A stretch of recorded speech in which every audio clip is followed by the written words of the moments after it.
तो आज हम लोग पढ़ेंगे 1.4 द प्रॉब्लम ऑफ असेसमेंट। तो यार वीडियो से जाने से पहले आप लोग अभी यहाँ पर थोड़ा सब्र करो, टेंशन आप मत लो, क्योंकि टेंशन जितनी भी आप लेते हो काम उतना बिगड़ जाता है। ठीक है, आप पढ़ाई को बिल्कुल ऐसे लो लाइटली यार, ज़्यादा टेंशन ना लो। जितना माइंड पे करते हो ना, प्रेशर डालते हो, वो आपको फिर आपकी ज़िंदगी में बहुत ही उसका नेगेटिव इफेक्ट होता है आप पे। ठीक है, पढ़ाई को ऐसे करो यार, सिंपल है यार, ये मुश्किल नहीं है। टेंशन मत लो आप बस। आज की इस वीडियो में मैं आपको ये टॉपिक ऐसा मक्खन की तरह करवा देने वाला हूँ कि इसके बाद आपको कोई और वीडियो की ज़रूरत नहीं पड़ेगी। ठीक है जी। The problem of assessment. Problem कहते हैं किसी मुश्किल को, असेसमेंट कहते हैं असेस करना, इवेलुएट करना, कुछ चीज़ को ना चेक करना बेसिकली। जैसे आप स्टूडेंट हो, टीचर आपको कैसे असेस करता है, चेक कैसे करता है, आपका टेस्ट लेता है वो। सही है, तो असेसमेंट का आपको आइडिया हो गया होगा। Assessing language skills can be challenging due to various factors। तो किसी की भाई ज़ुबान है ना, लैंग्वेज है, उसको चेक करना है तो वो चैलेंजिंग हो सकता है। नीचे जो फैक्टर हैं उनकी जो है ना, वो उनसे सब्जेक्टिविटी के language skills assessment is often subjective as it is relies on human judgement. Different assessors may have varying interpretations of a person's speaking, writing or listening abilities। Subjectivity होती है जी कि कोई बंदा बोल रहा है ना, तो उसका मकसद क्या है, बोलने का क्या मकसद है, उसका मीनिंग क्या है, उसका ओवरऑल मेन आइडिया क्या है, उसको कहते हैं सब्जेक्टिविटी। जब कोई बंदा राइटिंग करता है, कोई बंदा स्पीकिंग करता है, तो उसको कौन जज कर रहा होता है? आम ह्यूमन जज कर रहे हैं। सही है, उसमें हर बंदा अपनी जजमेंट अलग है हर बंदे की। आप दो बहन भाई हैं, आपकी जजमेंट अलग होती है किसी एक चीज़ को समझने के लिए। तो उससे भी जो है वो असेसमेंट जो है लैंग्वेज की, उसमें प्रॉब्लम आ सकता है। Multifaced nature. Language skills are multifaced, encompassing pronunciation, grammar, vocabulary, fluency, and more. Evaluating all these aspects accurately can be complex। तो मल्टी फैक्टेड या फेस, ये फैक्टेड ही है मेरे ख्याल में, FAC, ये फेसेटेड, अब ये पता नहीं कौन सा वर्ड है, लेकिन इसमें जो एक चीज़ है वो ये है कि मल्टी मतलब कि ज़्यादा सारी हैं। नेचर कहते हैं एक जो मतलब कि जैसे कि ह्यूमन जो है उन सब में वोकेबलरी सबकी डिफरेंट होती है। ऐसा नहीं है कि मैं जिस तरह बोल रहा हूँ मेरी क्लास में और लोग भी इसी तरह बोलते हों। प्रोनाउंसिएशन सबकी डिफरेंट होती है। एक बंदा है जो वो मैयर कहता है, एक बंदा कहता है मेजर कहता है। दोनों वर्ड ठीक है लेकिन प्रोनाउंसिएशन डिफरेंट है। ग्रामर जो है सबकी ही आपको पता है गड़बड़ी होती है, किसी एक की ठीक भी होती है। और ये ऐसा एक जगह नहीं होता, डिफरेंट कल्चर में होता है, डिफरेंट जगहों पर होता है। इसमें क्या है, डिफरेंट नेचर है, मतलब सबकी तबीयत है। नेचर तबीयत को कहते हैं, मुझे भूल गया था अभी याद आया। तो मल्टी फेस्ड नेचर मतलब कि इसमें हर बंदे की अपनी अपनी डिफरेंट नेचर है, जिससे क्या होता है कि ये सब चीज़ें जो है वो किसी एक चीज़ को एवेल्यूएट करने में कॉम्प्लेक्स डाल सकती हैं। हमने किसी की अगर प्रोनाउंसिएशन को मेजर करना, तो हम उसकी प्रोनाउंसिएशन सुन के कहेंगे कि यार ये तो गलत है, मतलब सही नहीं है। लेकिन फिर किसी और को हम उसी तरह देखेंगे तो हम कहेंगे यार ये भी उसी तरह बोल रहा है, हो सकता है वो ठीक हो सकता है वो गलत हो। तो इसमें नेचर का, तबीयत का फ़र्क आ सकता है। अगर तो हमारी नेचर उस बंदे जैसी है तो हम कहेंगे यार ठीक है। जैसे कि दो लोग अगर गलती कर रहे हो ना, तो उनकी नेचर सेम हो तो वो कहते हैं यार ये ठीक है। तीसरा बंदा जिसको पता है वो उसको गलती कहता भी रहे तो उसकी गलती नहीं मानते, अनटिल कि आप उस चीज़ को, फैक्ट को समझ सको। तो इससे भी लैंग्वेज में असेसमेंट में प्रॉब्लम आती है, मल्टी फैक्टेड या फेस्टेड नेचर में। Cultural context. Language is deeply tied to culture and what is considered correct or appropriate may be vary between cultures। तो लैंग्वेज जो है ये जुड़ी होती है कल्चर के साथ बहुत ही ज़्यादा टाइटली, और and what is considered correct और appropriate may be between cultures. और ये डिफरेंट कल्चर में जो है वो डिफरेंट हो सकता है कि क्या चीज़ ठीक है बहुत सारे कल्चर्स के दरमियान। Assessor need to aware of these culture nuances। तो कल्चर जो है उसमें कल्चरल का कॉन्टेक्स्ट भी है, जैसे कि डिफरेंट कल्चर में डिफरेंट चीज़ें और होती हैं। तो एक बंदा जब लैंग्वेज की असेसमेंट कर रहा होता है, उनकी जो प्रॉब्लम ऑफ असेसमेंट, मतलब कि असेसमेंट में जो कल्चर का रोल है वो भी बहुत ज़्यादा है, पाया जाता है कि डिफरेंट कल्चर में जो है वो बहुत सारी चीज़ें हैं, उनको इम्पोर्टेंस होती है, जबकि दूसरे जो कल्चर है उसमें इस चीज़ को इम्पोर्टेंस नहीं होती। तो जो मतलब कि असेस करने वाला बंदा है वो इन चीज़ों से, मतलब कि कल्चर की चीज़ों से कभी कभार अवेयर नहीं होता, तो उसको भी प्रॉब्लम होती है असेसमेंट करते हुए। जब तो आपको कल्चर देखे, कोई इंसान ऐसा नहीं जिसको सब कल्चर्स का पता हो, सही है। कल्चर का ना पता होना भी, जो कल्चरल कॉन्टेक्स्ट है उसको समझना, उसका ना समझ आपको आना, उसका आपको कम समझ होना भी आपके असेसमेंट में प्रॉब्लम बन सकता है। Testing environment, the testing environment can be effect performance. जो टेस्टिंग इन्वायरमेंट है वो आपकी जो सलाहियत है उसको मुतासर कर सकता है। एंग्जाइटी, डिस्ट्रैक्शंस और unfamiliar testing conditions can impact a person language skills during assessment. तो जो एंग्जाइटी है, सर का दर्द आपको हो रहा है, इसके अलावा आपका माइंड ठीक नहीं है, खड़का हो रहा है, कुछ शोर का, आप बैठे हैं किसी मिस्त्री की दुकान के साथ, आपका घर है और मिस्त्री शुरू हुआ है, खड़का आपको आ रहा है, बहुत आवाज़ आ रही है, आप रूम में पढ़ नहीं पा रहे, और इसके अलावा कोई ऐसी टेस्टिंग कंडीशंस हैं जिनके बारे में आपको पता ही नहीं है, वो असरअंदाज हो सकती हैं एक पर्सन की जो लैंग्वेज स्किल्स हैं। अगर आप उसको असेस कर रहे हो लैंग्वेज स्किल्स को, तो ये चीज़ें अगर बैकग्राउंड में आ जाएँ जो कि मैंने बयान की हैं अभी, तो ये लैंग्वेज स्किल्स की जो असेसमेंट है उसको उसमें जो है प्रॉब्लम बन सकती है।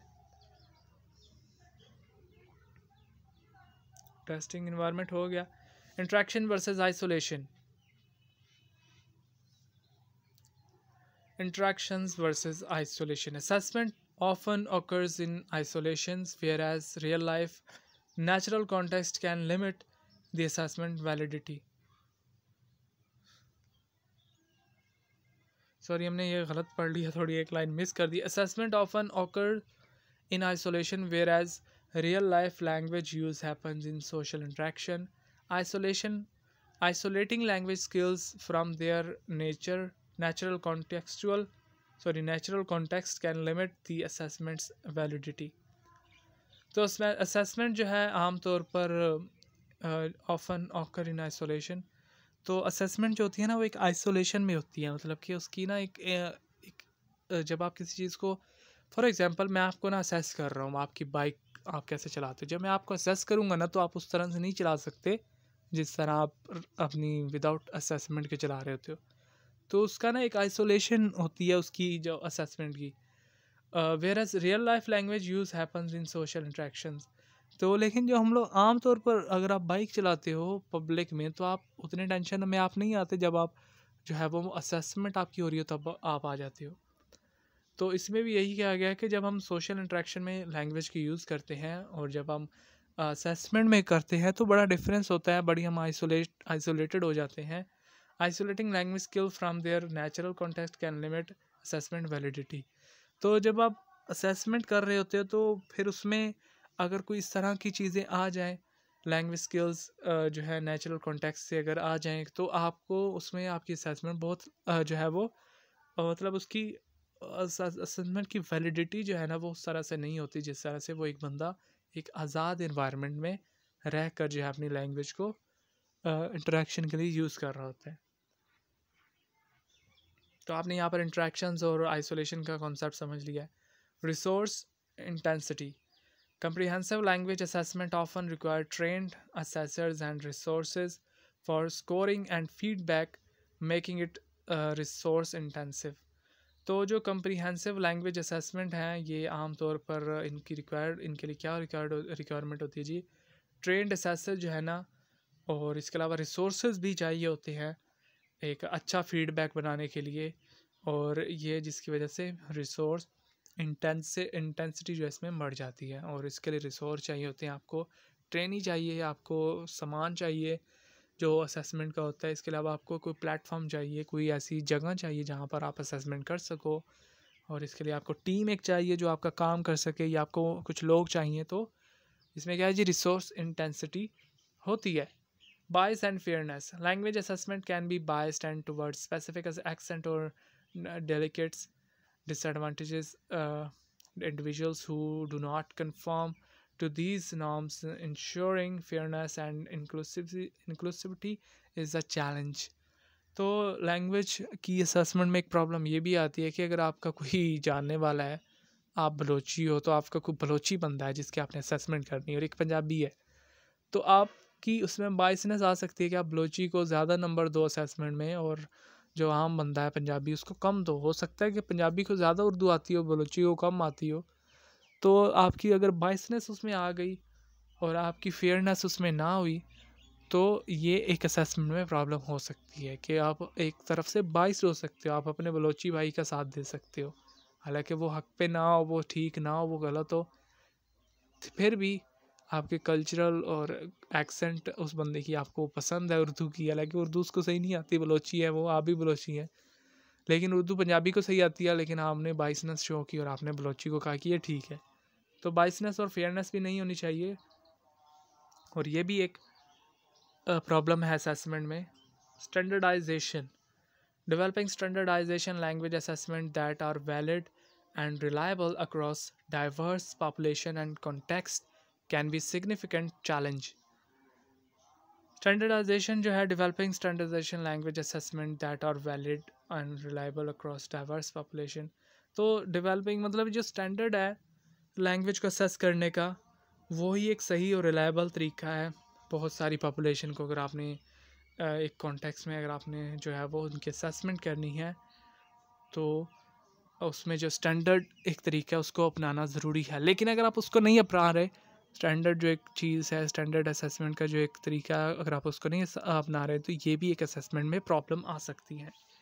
Technology integration, number 10, as technology play a growing role in the language learning and assessment, keeping assessment up to date and with technological advancement can be demanding.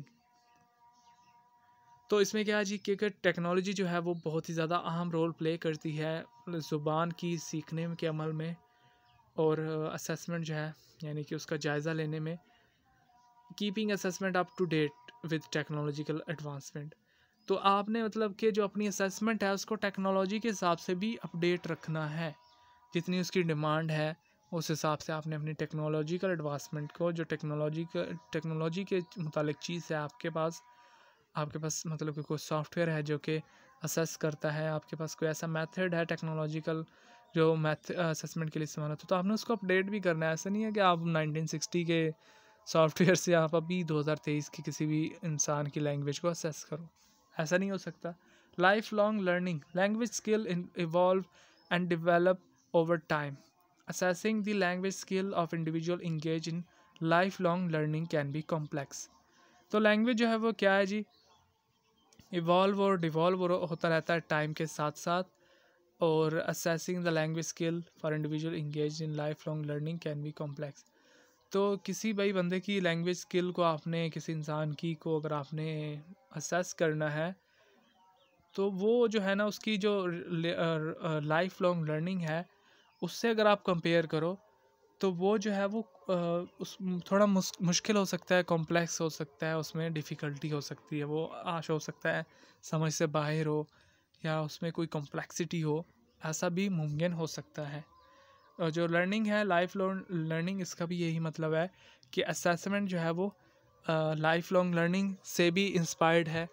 और अगर लाइफ लॉन्ग लर्निंग, अगर कोई बंदे की learning जो है वो कम हो गई है, तो बाद में आपने पहले असेसमेंट कर लिया जी, बाद में पता चला कि वो बंदे की असेसमेंट जो है वो सही नहीं हो सकी, तो वो भी जो है असेसमेंट में प्रॉब्लम हो सकती है। लाइफ लॉन्ग लर्निंग भी जो है वो बहुत इंपॉर्टेंट है। तो address this challenges, language assessment experts continually refines assessment method, consider cultural context, use diverse assessment tools to and work to reduce bias and subjectivity. The goal is to create fair, accurate and reliable assessment that reflect the individual's true language proficiency.